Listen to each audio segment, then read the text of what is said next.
चलिए जी, तो एक्चुअली हम लोग फ्रूट पढ़ रहे थे, ठीक है। एक बार मैं जल्दी से रिकैप करा दूं कि फ्रूट में मैंने अब तक आपको क्या क्या बता दिया है, ठीक है। मैंने कहा था कि अगर आपसे चलते फिर तो कोई पूछता कि फ्रूट क्या है, व्हाट इज फ्रूट, तो आप बोलोगे मेच्योर ओवरी या फिर राइपेंड ओवरी को ही फ्रूट कहते हैं, ठीक है। और मैंने आपको कहा था कि ओवरी के अंदर दो चीजें होती है, एक होता है ओवरी वॉल, एक होता है ओव्यूल। मैंने कहा था जब ये पूरा का पूरा ओवरी फ्रूट में कन्वर्ट होता है तो ovary wall becomes the fruit wall, that is known as pericarp, and ovule becomes the seed. यानी कि फ्रूट के दो पार्ट होंगे, एक होगा पेरिकार्प, एक होगा सीड। सीड एक भी हो सकता है, एक से अधिक भी हो सकता है। अगर एक ओव्यूल रखने वाले ओवरी थे तो सिंगल सीडेड फ्रूट बनेंगे, अगर मल्टी ओव्यूल रखने वाले ओवरी थे तो मल्टी सीडेड फ्रूट बनेंगे। नाउ पेरिकार्प में तीन पार्ट होता है, मैंने कहा था। पेरिकार्प में सबसे बाहर वाला जो होता है कवरिंग फ्रूट का, उसको बोलते हैं एपिकार्प, उसके अंदर मीजोकार्प, उसके सबसे अंदर एंडोकार्प। इन तीनों में कुछ पार्ट किसी किसी फ्रूट में एडिबल भी होता है, किसी में एडिबल नहीं भी होता है। कुछ ऐसे भी फ्रूट हैं जिनमें इन तीनों में से कोई पार्ट एडिबल होता ही नहीं है, एडिबल पार्ट सीड होता है। ऐसे भी फ्रूट है हमारे सामने। तो इन ये था फ्रूट का एक जनरल रिप्रेजेंटेशन कि कोई पूछे व्हाट इज फ्रूट, तो fruit is a ripened ovary, fruit is matured ovary. तो ये पार्ट हो गया फ्रूट का इंट्रोडक्शन के बारे में। नाउ हमने फ्रूट को क्लासिफाई करना शुरू किया।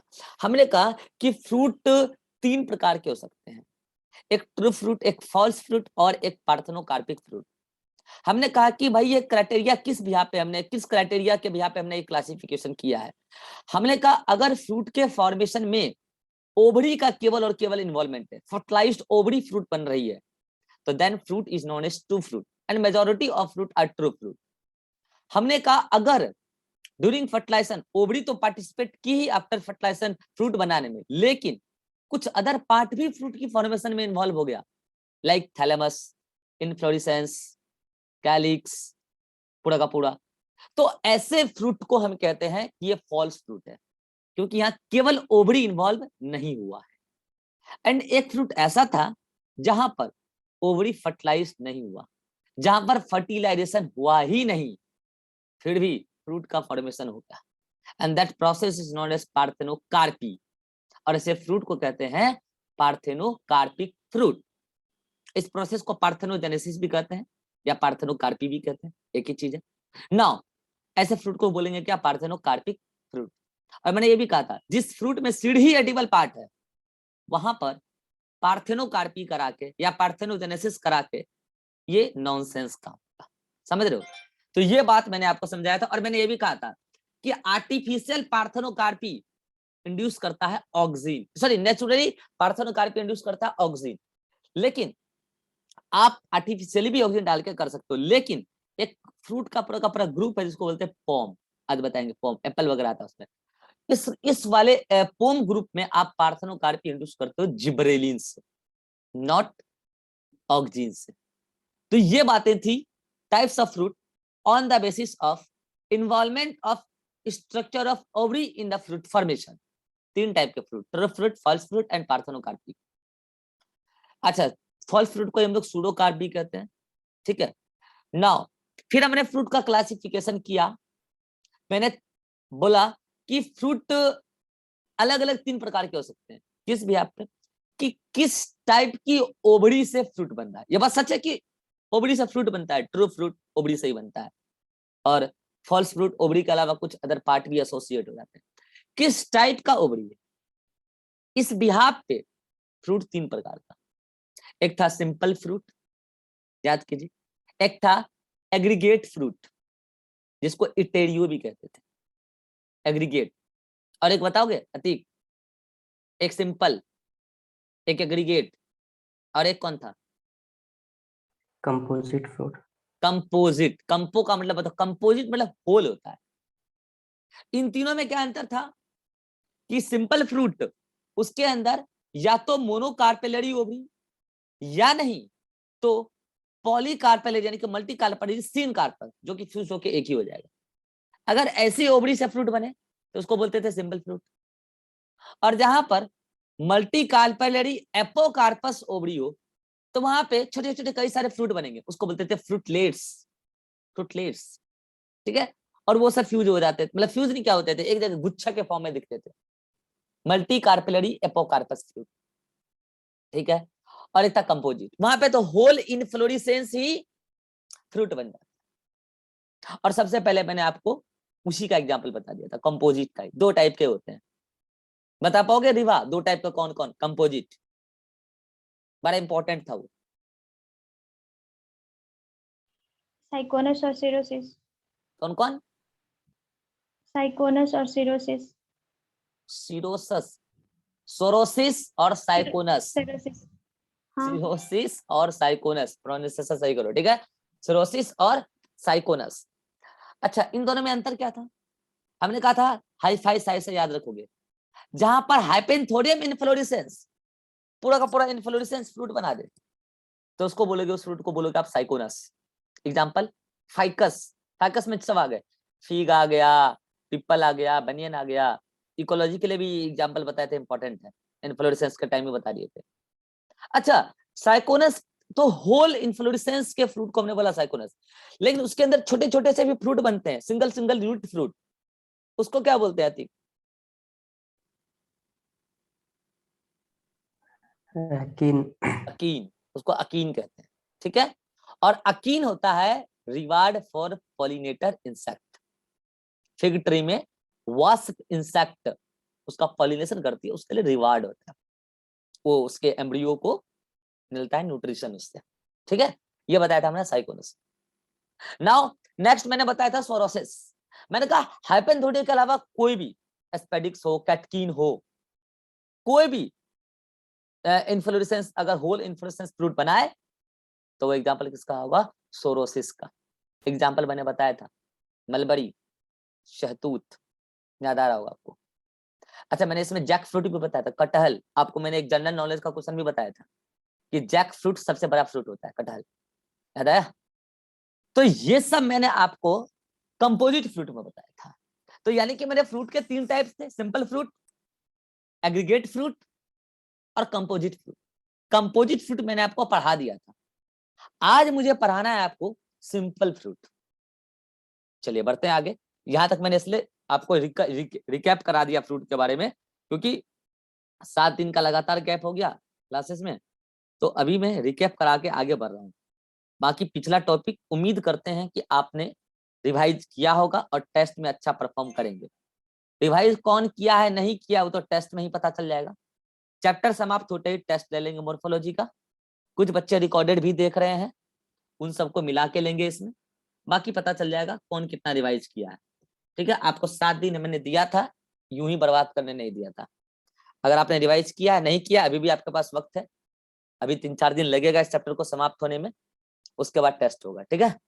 नाउ जो बच्चों ने रिवाइज कर लिया है, मेरा एडवाइस है कि मॉड्यूल में सिक्वेंशियली क्वेश्चन है ना, मॉड्यूल में फ्रूट के पहले तक का, या फिर आज के बाद आप फ्रूट तक का क्वेश्चन लगा सकते हो, चैप्टर नंबर 1 का, चैप्टर नंबर 2 एक साथ लगाना चैप्टर एंड होने के बाद, ठीक है। तो आप मॉर्फोलॉजी वाले चैप्टर्स में, अच्छा मॉड्यूल नहीं भेजेंगे ग्रुप में? नहीं भेजा है ना? No sir. ठीक है, अभी याद दिलाना, क्लास के बाद भेज देंगे, ठीक है। तो आप चैप्टर नंबर 1 लगा लो मॉर्फोलॉजी के, तो आपके कंसेप्ट और भी स्ट्रॉन्ग हो जाएंगे, आपको रिकैप हो जाएगा एक बार, मतलब एक तरीके से पूरा चैप्टर फिर से रिवाइज हो जाएगा, ठीक है। नाउ अब हम पढ़ रहे हैं सिंपल फ्रूट। हाँ जी साहब, ये सिंपल फ्रूट भी 2 प्रकार का होता है। सिंपल फ्रूट अगेन 2 टाइप के होते हैं, एक होता है सिंपल फ्लैशी फ्रूट, 1 सेकेंड, एक होता है सिंपल फ्लैशी फ्रूट, या इसी को बोलते हैं सिंपल सकुलेंट। सकुलेंट का मतलब होता है फ्लैशी, सिंपल सकुलेंट फ्रूट। और एक होता है simple dry fruit, simple dry fruit. तो पहली बात तो आज अपने मन से आप गलत फहमी निकाल दें कि जिसको आप ड्राई फ्रूट मानते आए हो वो ड्राई है भी और नहीं भी है, क्योंकि बहुत सारे ऐसे फ्रूट है जो ड्राई फ्रूट बॉटनिकली नहीं है लेकिन आप उसको ड्राई फ्रूट कहते हो, और बहुत सारे ऐसे फ्रूट हैं जो बॉटनिकली ड्राई फ्रूट है लेकिन आप उसको ड्राई फ्रूट नहीं मानते हो। तो आपके ड्राई के कहने का मतलब सूखा होता है, लेकिन यहाँ पे ड्राई और सकुलेंट का मतलब क्राइटेरिया अलग है, वो क्राइटेरिया यहाँ पे सूखापन नहीं, यहाँ पे भी भाव सूखापन ही निकलेगा, लेकिन यहाँ पे फ्रूट के सूखेपन होने का मतलब नहीं है। ये सिंपल फ्रूट दो प्रकार के हैं, on the basis of separation, या फिर यूं बोलो डिफरेंशिएशन ऑफ पेरिकार्प। पेरिकार्प कितना डिफरेंशिएबल है। अब आपको पता है कि पेरिकार्प में 3 पार्ट होता है, एपिकार्प, मीजोकार्प, एंडोकार्प।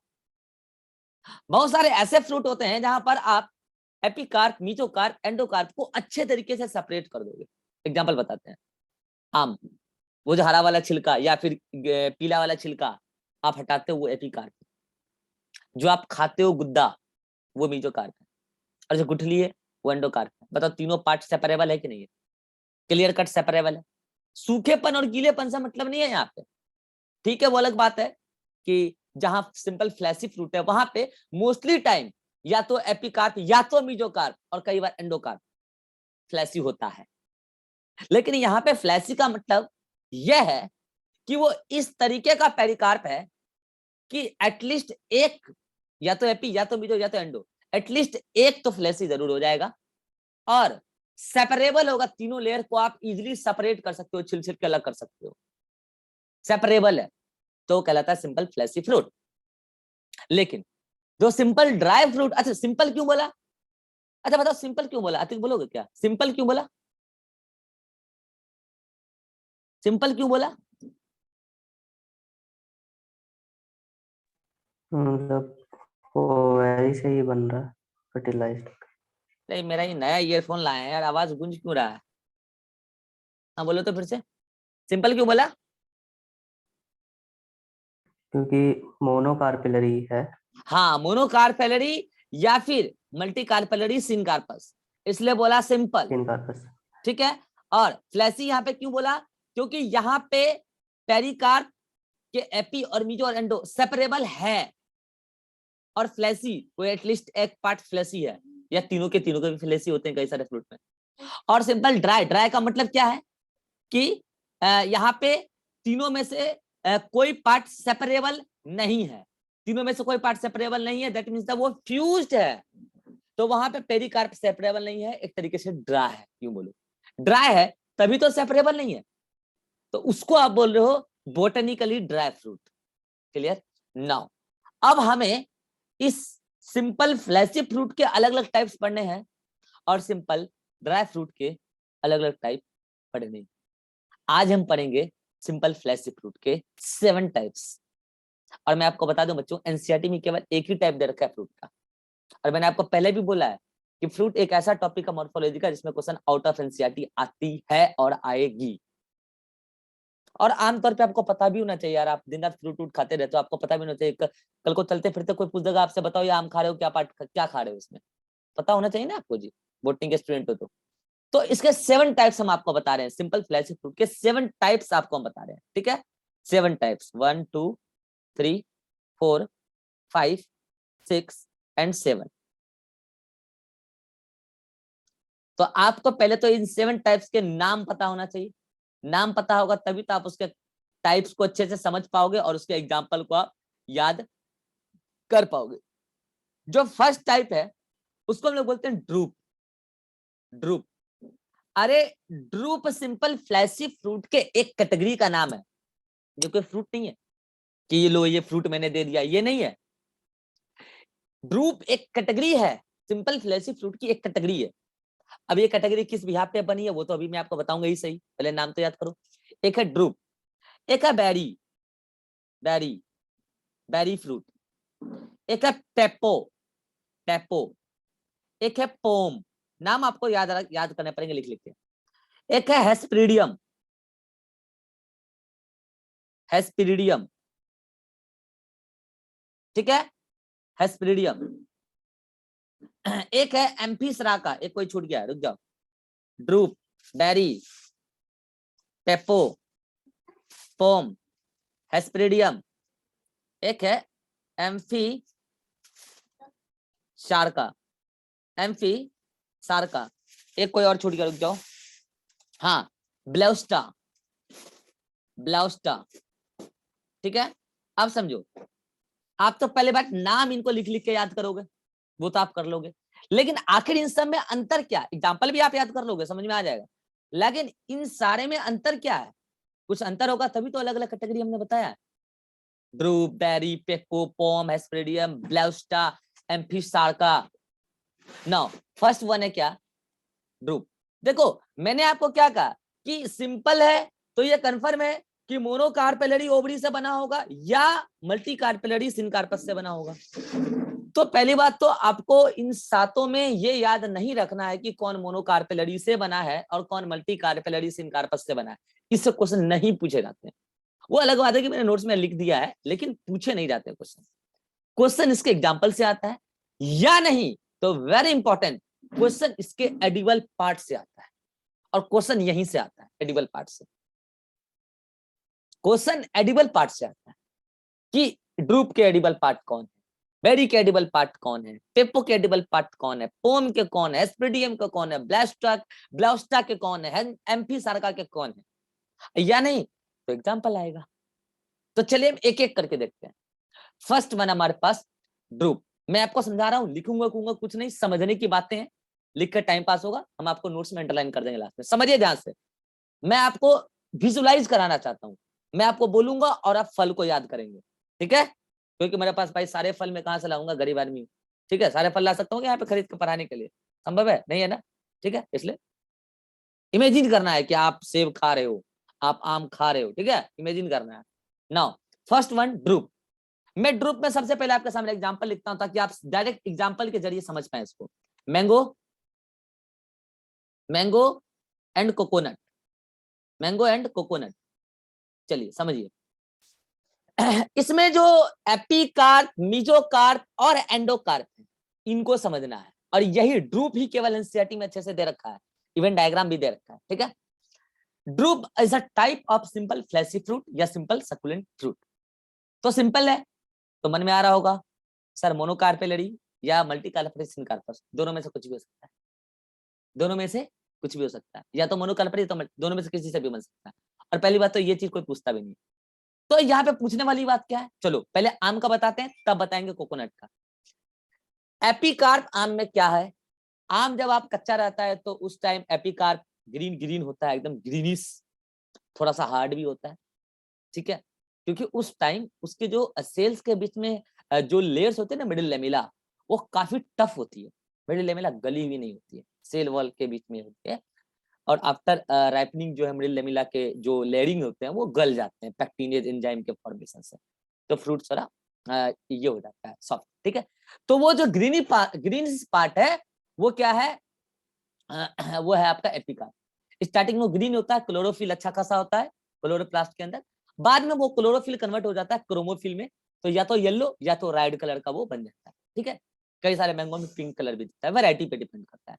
नाउ उसके अंदर जो पार्ट स्टार्टिंग में टिकोला में व्हाइट व्हाइट होता है, टिकोला में कच्चा मैंगो, ठीक है, और बाद में वो चीज येलो हो जाता है, कन्फर्म येलो, और बहुत ज्यादा पक जाएगा तो लाल भी दिखने लगता है, लेकिन येलो ही रहता है वो मोस्टली, ठीक है। वो है मीजोकार्प जो आप खा रहे हो। क्वेश्चन निकल गया, क्वेश्चन निकल गया। मैंगो का एडिबल पार्ट फ्लैशी मीजोकार्प है, फ्लैशी मीजोकार्प है, गुद्देदार मीजोकार्प। देन अंदर में जो गुठली है ना, गुठली, वो है एंडोकार्प। और इस ड्रूप की जो कैरेक्टरिस्टिक्स फीचर है, ड्रूप की जो कैरेक्टरिस्टिक्स फीचर है यही है कि इसका एंडोकार्प हार्ड और स्टोनी होता है, काफी हार्ड होता है, काफी हार्ड होता है। आप मैंगो के गुठली को, पके हुए मैंगो के गुठली को कभी भी दांत से तोड़ के बता देना, जितना आप बोलोगे उतना दूंगा मैं आपको गिफ्ट में, नहीं तोड़ सकते आप, इतना हार्ड होता है, इतना हार्ड होता है। इवन उसको आप लोहे से मार के भी तोड़ते हो तो जल्दी नहीं टूटता, ठीक है। अच्छा, तो यानी कि तीन पार्ट आपको दिख गया। बाहर जो पीला वाला छिलका था वो क्या है, पीला या ग्रीन कलर का वो छिलका क्या है, epicarp, non edible. Edible part क्या है, बीच वाला फ्लैशी, फ्लैशी मीजोकार्प एडिबल। और सबसे अंदर जो गुठली है, गुठली ही क्या है, एंडोकार्प है। नाउ आपके मन में क्वेश्चन आ रहा होगा, सर आप कहते थे मैंगो और कोकोनट सिंगल सीडेड है, सीड कहाँ गया, आ रहा होगा मन में, सर सीड कहाँ गया, सुनना ध्यान से। गुठली क्या हुआ, एंडोकार्प, उसके अंदर सीड है। कभी एंडोकार्प को तोड़े, तोड़ना, उससे आयुर्वेदिक दवाइयां भी बनती है, ठीक है। तो हमने कई बार तोड़ा है, देखा है। उसको जब तोड़ोगे ना तो उसके अंदर आपको सिंगल सीड निकलेगा। उसको तोड़ के सुखा के उसका चूरन बना के कई सारी पुरानी रोगों के इलाजों में उसको एज अ मेडिसिन यूज किया जाता है, ठीक है। आयुर्वेदिक डॉक्टर यूज करते हैं उसको, ठीक है। तो वो सिंगल सीड होता है। जब आप एंडोकार्प को तोड़ोगे तब अंदर में निकलेगा सीड, एक सिंगल सीड होगा। तो क्वेश्चन ये भी आ सकता है, seed in mango is surrounded by, answer क्या होगा? Hardy and woody endocarp. Clear? ये थी मैंगो की कहानी। डायग्राम अभी दिखा दूंगा एनसीईआरटी वाला। मैंगो खत्म। नाउ आइए कोकोनट। देखिए कोकोनट में आपको दो कोकोनट समझना पड़ेगा। एक तो कच्चा नारियल जिसको आप डाब कहते हो, डाब जो पानी जिसका आप पीते हो, डाब। और एक, इतनी जल्दी मेरी टाइमिंग आ गई क्या? अच्छा वाह, ठीक है कोई बात नहीं। हाँ और एक क्या है, पक्का मतलब पका हुआ कोकोनट, ठीक है। अब देखो पका हुआ में भी दो टाइप का होता है। एक वो पका हुआ कोकोनट होता है जो आप छठ में चढ़ाते हो, छठ पर्व में चढ़ाते हो, ठीक है, या फिर मंदिरों में कई बार चढ़ाते हो, ठीक है। और एक वो पका हुआ कोकोनट होता है जिसको आप काट के गड़ी गोला बनाते हो। सुने कहते लोग गड़ी, गड़ी या गड़ी गोला कहते हैं, ठीक है। वो जनरली प्रसाद में मिलाया जाता है, अच्छा लगता है, ठीक है। काफी मीठा होता है, अच्छा लगता है खाने में, प्रसादों में मिलाया जाता है, ठीक है। अब मैं आपको बता रहा हूं तीनों के बारे में। कच्चा नारियल इमेजिन करो, सबसे पहले डाब जो पानी पीते हो इमेजिन किए। उसके सबसे बाहर का कवरिंग किस कलर का होता है? राश्री। कच्चा नारियल जो सबसे बाहर का होता है वो किस कलर का होता है? सर ग्रीन कलर का ग्रीन होता है। कलर का। वो एपिकार्प, वो एपिकार्प है। सबसे पतला लेयर है, ग्रीनिश है, वो एपिकार्प। ओके नाउ उसके अंदर जब आप आओगे, जो आपको जैसे मान लो कि ये नारियल है, ठीक है, कच्चा नारियल है, तो ये बाहर ग्रीन कलर। जब आप इसको काट के देता है आपको, वो नारियल वाला उसके पास होता है ना हथियार, वो काट के देता है तो आप देख रहे हैं ना मोटा सा, एकदम मोटा सा, एकदम व्हाइट कलर का लेयर होता है, एकदम मोटा सा, ठीक है। और वो इजिली कट जाता है, वो इजिली कट जाता है। वो था मीजोकार्प। अब जो लोगों ने रेगुलर डाब पिया होगा उन लोगों ने एक बात गौर किया होगा, ये जब व्हाइट कलर का उसके अंदर एक थोड़ा सा हार्ड व्हाइट कलर का लेयर होता है। कितने लोगों ने गौर किया? खड़ा करो तो। एक तो ग्रीन था ही, उसके बाद थोड़ा सा गुद्देदार व्हाइट कलर का पार्ट था, और उसके अंदर थोड़ा हार्ड व्हाइट कलर का लेयर होता है, थोड़ा हार्ड, वो था एंडोकार्प। और उसके अंदर जो पानी था ना, पानी, वो पानी, वो है न्यूक्लियस। लिटरली आप सेल का न्यूक्लियस पी रहे हो, वो एंडोस्पर्म है। आगे चल के वो सीड बनेगा। Endosperm is the part of seed. रुको, तो यहाँ पे देखो कोकोनट में, इमेच्योर कोकोनट में तीन पार्ट जो मैंने बताया, क्या क्या? एपिकार्प, मीजोकार्प और एंडोकार्प। एंडोकार्प और एंडोकार्प के अंदर, एंडोकार्प के अंदर एंडोस्पर्म है। क्या है? Endosperm. Endosperm is the part of seed. Endosperm is the part of seed, ठीक है। अभी ये पानी पानी है, ठीक है ना। अब क्या होता है, जब आप इस कोकोनट को छोड़ दोगे तो मैचुरेशन चलता है। मैचुरेशन के बाद एपिकार्प पूरी तरीके से डीजनरेट हो जाती है, पूरी तरीके, दिखेगा, रहता ही नहीं है, वो सूख के गिर जाता है। एपिकार्प पूरी तरीके से डीजनरेट हो जाती है, तो उसका तो खेला समाप्त है। अब आ जाओ मीजोकार्प। मीजोकार्प देखो, छठ में जो नारियल चढ़ाया जाता है ना, तो बोला जाता है हिंदू धर्म में कि नहीं, छिल के नहीं चढ़ाना है, वो पूरा नारियल चढ़ाना है, छिल के नहीं चढ़ाना है, ठीक है। तो जो छठ में आप चढ़ाते हो कच्चा नारियल नहीं रहता, पका नारियल रहता है। तो जो वो फिर जैसे हम लोग आते हैं छठ का प्रसाद जब बांटना होता है तो उसको छिलते हैं ना, तो जो फाइबर वाला पार्ट निकलता है वो है मीजोकार्प, वो है मीजोकार्प। यानी कि during maturation of the fruit coconut, mesocarp becomes fibrous. और पता है उस फाइबरस मीजोकार्प को अब हम कहने लगते हैं कॉर्ड, और उससे रस्सी बनता है, रस्सी। नारियल का रस्सी सुना होगा आपने, वो है, ठीक है। नाउ अब आता है एंडोकार्प। एंडोकार्प आफ्टर मैचुरेशन काफी हार्ड हो जाता है, अरे एक तरीके से बोलो ना, लकड़ी बन जाता है, उड़ी, बहुत हार्ड हो जाता है, इतना हार्ड हो जाता है कि तोड़ने से नहीं टूटता है, पत्थरों पे पटक पटक के तोड़ना पड़ता है उसको। जो बाबा जी लोग एकदम एक्सपीरियंस्ड होते हैं, वो तो एक ही बार पटकते हैं, मंदिरों में टूट जाता है, ठीक है। तो वो काफी हार्ड हो जाता है। यानी कि मैच्योर कोकोनट में एपिकार्प है ही नहीं। Mesocarp becomes highly fibrous known as square and endocarp becomes a woody. ठीक, अब समझिए। अब जब आपने कभी नारियल तोड़ा होगा, मुश्किल से एंडोकार्प टूटता है, तो उसके अंदर एंडोस्पर्म है। आपने अगर उस नारियल वाले पार्ट को हटा दिया तो उसके अंदर जो पूरा होल स्ट्रक्चर है वो एंडोस्पर्म है। लेकिन after maturation endosperm is differentiated into two parts. एक तो व्हाइट कलर का जो आप खाते हो वो है सॉलिड, और एक पानी जो आप पीते हो, जो कि मैच्योर स्टेज में भी आप पीते थे। अभी भी पानी है लेकिन उतना नहीं है जितना मैच्योर स्टेज में था, तो वो है लिक्विड पार्ट। है तो दोनों endosperm he.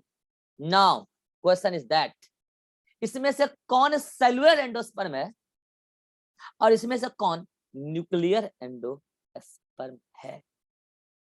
Solid part is cellular endosperm, ये लिटरली सेल है, तभी तो आप खा रहे हो। Cellular endosperm.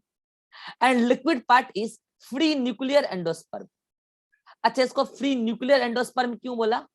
मैंने आपको सेल में पढ़ाया था कि कोकोनट के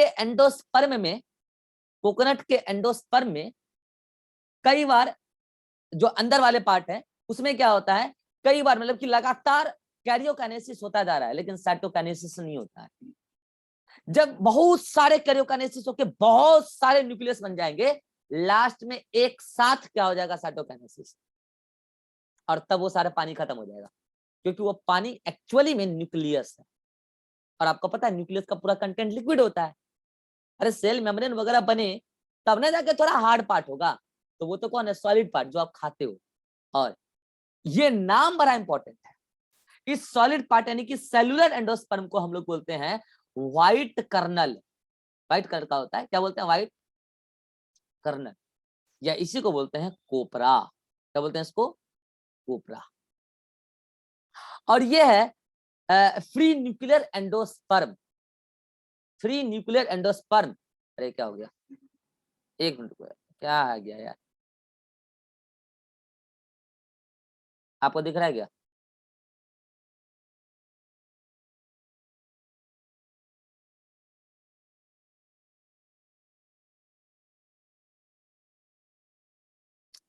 अरे यार ये तो कुछ से कुछ खुले जा रहा है, छोड़ो इधर लिखते हैं हम, ठीक है। हाँ, तो वो क्या है, फ्री न्यूक्लियर एंडोस्पर्म, तो उसको बोलेंगे लिक्विड एंडोस्पर्म। और ऊपर वाला जो सॉलिड पार्ट है उसको बोलते हैं व्हाइट कोपरा या kernel. This is all about drupe fruit. Drupe को मैंने थोड़ा डिटेल में लिया है क्योंकि ये आपकी एनसीईआरटी में एकलौता फ्रूट दे रखा है। नाउ अब मैं आपको इसका नोट्स एक बार रीड करके बता देता हूँ, देन रिमेनिंग टाइप्स हम लेंगे। ये क्या हो रहा है भैया,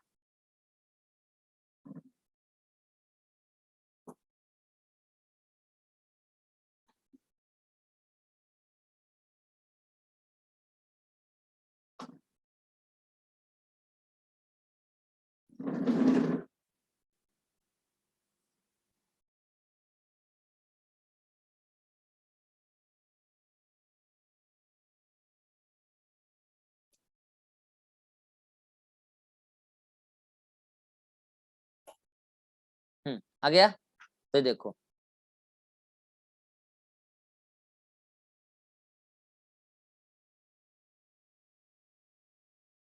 ये देख लो ड्रूप फ्रूट, ठीक है। ये देखो, ये है कोकोनट आपका, ये सबसे बाहर जो है ये वाला छिलका लाल वाला, ये एपिकार्प, बीच वाला मीजोकार्प, और ये वाला एंडोकार्प, काला वाला एंडोकार्प हार्ड एंड स्टोनी, और उसके अंदर ये है सीड। ये तो किसका पार्ट हुआ है, मैंगो का। एडिबल पार्ट पल्पी मतलब फ्लैशी मीजोकार्प, गुठली है एंडोकार्प, उसके अंदर सीड होता है। ये देखो आ जाओ नारियल में, तो देखो ये तुम्हारे जो एनसीईआरटी में डायग्राम है वो मैच्योर कोकोनट का है, ये मैच्योर का नहीं है, तो इसमें एपिकार्प नहीं दिखेगा, एपिकार्प नहीं दिखेगा, इसलिए एपिकार्प का एरो नहीं लगाया है।